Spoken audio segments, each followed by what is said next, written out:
আসসালামু আলাইকুম। আমি নাজ। সবাই কেমন আছেন?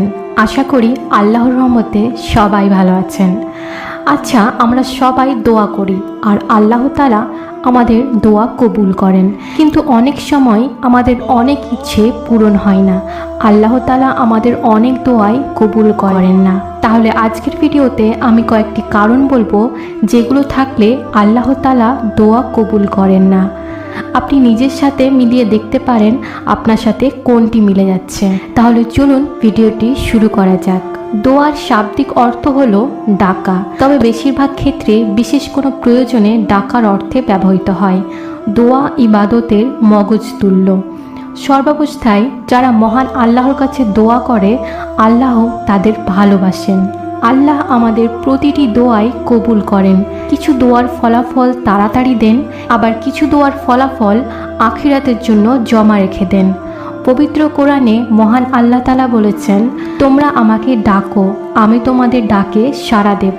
আরও উত্তম কিছু দেবেন বলে কখনো কখনো দোয়ার ফলাফল দুনিয়াতে দৃশ্যমান হয় না, তবে এর বিনিময়ে মহান আল্লাহ তাআলা মানুষকে আরও বহুগুণ উত্তম প্রতিদান দেন।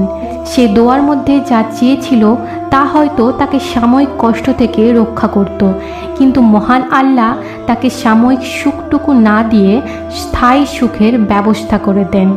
আতা ইবনে আবু রাবাহ রাদিয়াল্লাহু আনহু বলেন, ইবনে আব্বাস রাদিয়াল্লাহু আনহু আমাকে বলেন, আমি কি তোমাকে একজন জান্নাতি নারী দেখাবো না? আমি বললাম, অবশ্যই। তখন তিনি বলেন, এই কালো রঙের নারী, সে নবী সাল্লাল্লাহু আলাইহি সাল্লামের কাছে এসেছিল। তারপর সে বলল, আমি মৃগী রোগে আক্রান্ত হই এবং এই অবস্থায় আমার লজ্জাস্থান খুলে যায়, সুতরাং আপনি আমার জন্য আল্লাহর কাছে দোয়া করুন। নবী সাল্লাল্লাহু আলাইহি সাল্লাম বলেন, তুমি যদি চাও ধৈর্য ধারণ করতে পারো, তোমার জন্য আছে জান্নাত। আর তুমি যদি চাও তাহলে আমি আল্লাহর কাছে দোয়া করি যেন তোমাকে আরোগ্য করেন।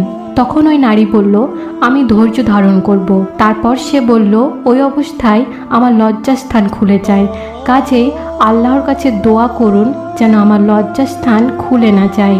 নবী সাল্লাল্লাহু আলাইহি ওয়াসাল্লাম তার জন্য দোয়া করলেন। দোয়া কবুল না হওয়ার আরেকটি কারণ হলো, যেহেতু দুনিয়া একটি পরীক্ষাগার। দুনিয়া যেহেতু পরীক্ষাগার, তাই মানুষের ওপর বিভিন্ন বিপদ আপদ, ফিতনা ফাসাদ আসবেই। তাই এসব বিষয়ে কখনো কখনো মহান আল্লাহ তাৎক্ষণিক দোয়ার ফলাফল দেবেন না।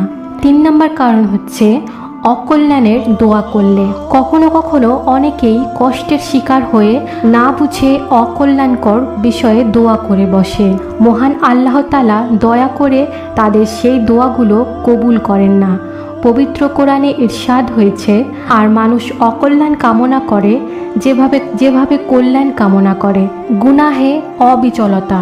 পবিত্র কোরআনে ইরশাদ হয়েছে, নিশ্চয় আল্লাহ কোনো সম্প্রদায়ের অবস্থা পরিবর্তন করেন না যতক্ষণ না তারা নিজেদের অবস্থা নিজেরা পরিবর্তন করে। আর কোনো সম্প্রদায়ের জন্য যদি আল্লাহ অশুভ কিছু ইচ্ছা করেন তবে তা রদ হওয়ার নয়, এবং তিনি ছাড়া কোনো অভিভাবক নেই। হারাম ভক্ষণ করলেও দোয়া কবুল হয় না। রাসূলুল্লাহ সাল্লাল্লাহু আলাইহি সাল্লাম ইরশাদ করেছেন, আল্লাহ পবিত্র, তিনি পবিত্র ও হালাল বস্তু ছাড়া গ্রহণ করেন না। এছাড়াও বিভিন্ন হাদিসে আছে, ইখলাস দোয়ার ফলাফল পেতে তাড়াহুড়ো করা ও অমনোযোগের কারণেও কখনো কখনো মানুষের দোয়া কবুল হয় না। তাই আমাদের উচিত যেসব কারণে দোয়া কবুল হয় না সেগুলো ত্যাগ করে একনিষ্ঠভাবে মহান আল্লাহর কাছে দোয়া করা।